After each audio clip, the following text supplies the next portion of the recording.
Les phoques ne voyagent pas toujours en hélicoptère.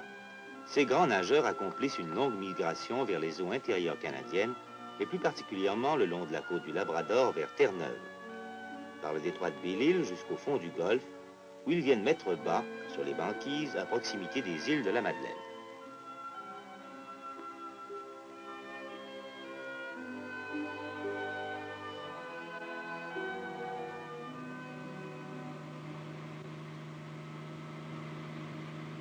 Découverte par l'explorateur français Jacques Cartier lors de son premier voyage en 1534, les îles de la Madeleine forment un archipel d'une douzaine d'îles, dont 7 sont reliées entre elles par des dunes, des jetées ou des ponts.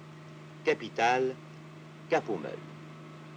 Ce comté du Québec compte maintenant 13 000 habitants, dont 1 millier d'Écossais venus du Cap-Breton. Si le port n'est ouvert qu'en fin avril, début mai, l'aéroport fonctionne toute l'année, avec un vol quotidien vers Gaspé, 180 000 au nord-ouest, et Charlottetown, île du Prince-Édouard, 101 000 au sud-est. Les hivers sont fort rigoureux, et il n'est pas rare de voir des bancs de neige qui atteignent des hauteurs de 20 pieds. Il faut parfois reculer sur de grandes distances quand on rencontre.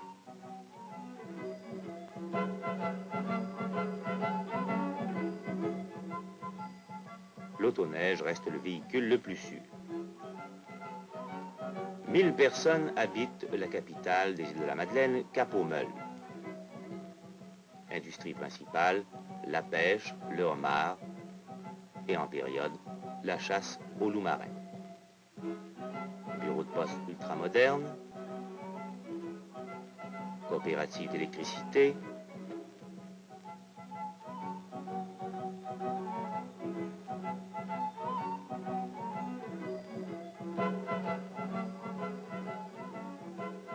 magasin, même régie des alcools.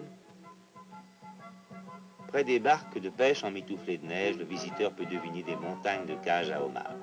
Pour l'instant, la société coopérative La Vaillante n'en a que le nom. Mais dans quelques semaines, la mer sera libre et bleue. La saison du homard va commencer et l'usine de l'île étiquettera des centaines de milliers de boîtes à tour d'horloge. Des millions de homards seront pêchés. Quelle addition de dollars en perspective. C'est le grand sommeil de l'hiver pour les machines et pour les bateaux. Les bons bateaux de pêche des îles de la Madeleine, enchâssés dans la glace du quai de Old Harry. Eux aussi se reposent de la saison dernière. Comme à l'époque de la voile, les mâts gémissent et les haubans murmurent un langage mystérieux. C'est l'histoire de la mer et des pêches miraculeuses rapportées au port par des barques ventues. Et là, si le chemintement des vagues et le cri des goélands est le même, les histoires de pêche ont bien changé. Bien sûr, il y aura toujours des pêcheurs aux îles de la Madeleine. Mais les doléances sont les mêmes que sur la côte nord et qu'en Gaspésie. La pêche n'est plus rentable, les morues sont trop petites, les chalutiers prennent tout. Il n'y a que 3 industries aux îles de la Madeleine, la pêche en mer, le homard et les phoques.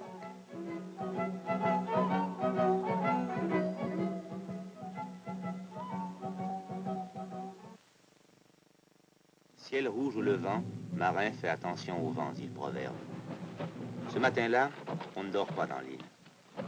Dans la baie de Havre-aux-Maisons, hélicoptères et avions réchauffent leurs moteurs, mais sur la glace, au large de l'étang des Caps, et près d'un rocher sinistre qui porte si bien son nom, le corps mort, les insulaires lève-tôt sont déjà en marche.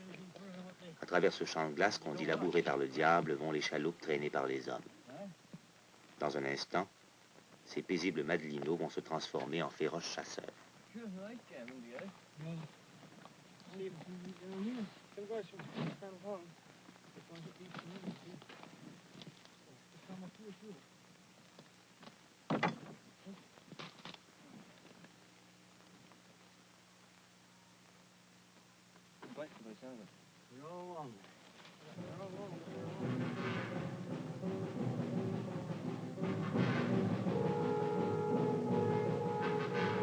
Armés de longs gourdins améliorés d'un méchant petit crochet, ils vont courir de cri en cri, d'appel en appel, frappant vite, écorchant vif.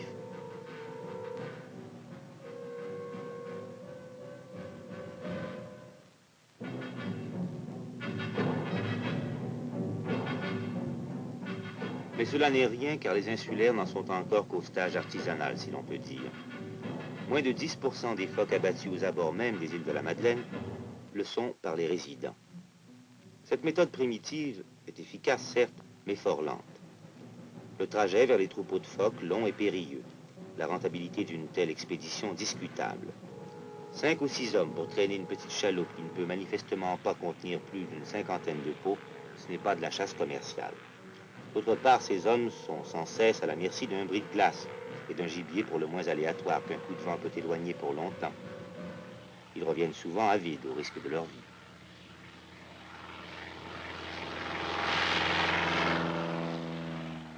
Non, ce n'est pas aux Madelinots que nous adresserons nos reproches, même si leurs méthodes d'abattage sont cruelles et sanguinaires.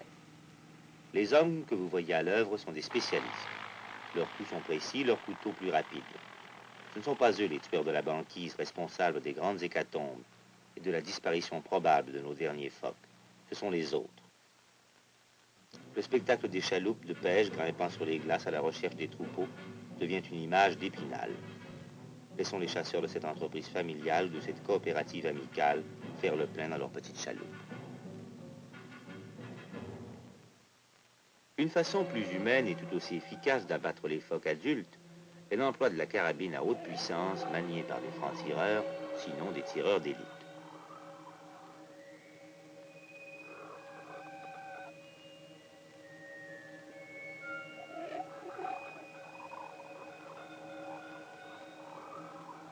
En compagnie d'un guide expérimenté, nous nous sommes rendus sur la banquise en quête de gibier. Ce ne fut pas long. À peine l'appareil s'était-il posé que l'étrange concert plaintif des jeunes phoques se fit entendre. À moins de 500 verges de nous, plusieurs animaux attendaient près de leur trou. L'idée, s'approcher le plus près possible, car même avec une mire télescopique, la tête d'un phoque n'est pas ce qu'on pourrait appeler une cible importante.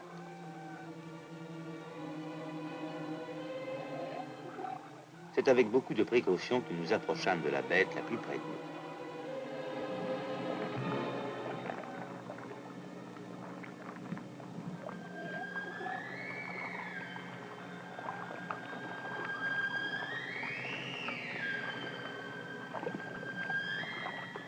Distance approximative, 100 verges. Afin de ne pas abîmer la fourrure et surtout pour tuer le phoque instantanément, le coup au cerveau est de rigueur. Facile à dire, mais pas tellement facile à faire dans ce violent éclairage qui nous force à porter sans cesse des verres fumés. Nous avons choisi le calibre 270 en raison des performances balistiques qui caractérisent ce calibre. Un loup marin bien visé passe de vie à trépas en une fraction de seconde. C'est ce qui compte et c'est la raison de cette expérience.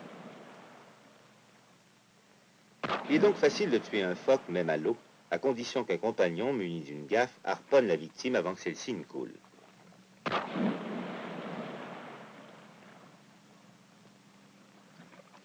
Voici justement un phoque qui tente désespérément de gagner l'eau libre. Il ne l'atteindra pas.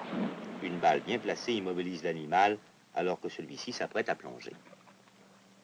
Bien que la glace de la banquise soit très solide, les abords de l'eau libre sont traîtres. Glace blanche, solidité, glace bleue, risque de bris. Le chasseur a donc intérêt à regarder où il marche. Le fait qu'un phoque de 700 livres est étendu sur la glace n'est pas un gage de sécurité quant à la solidité de celle-ci, le poids étant réparti sur toute la longueur du corps de l'animal. Pas d'erreur, ce loup marin est bien mort. Le guide va maintenant procéder à l'écorchage. Ce geste n'a rien de cruel puisque l'animal a cessé de vivre. D'un geste précis, on ouvre l'animal de la gorge aux nageoires. L'opération complète ne durera qu'une minute. D'abord enlever l'épaisse couche de graisse sous le cuir, libérer le corps même du phoque, étonnamment petit et maigre dans son enveloppe, dégager la tête et les pattes de devant, enfin toute la peau et son magnifique poil hydrofuge.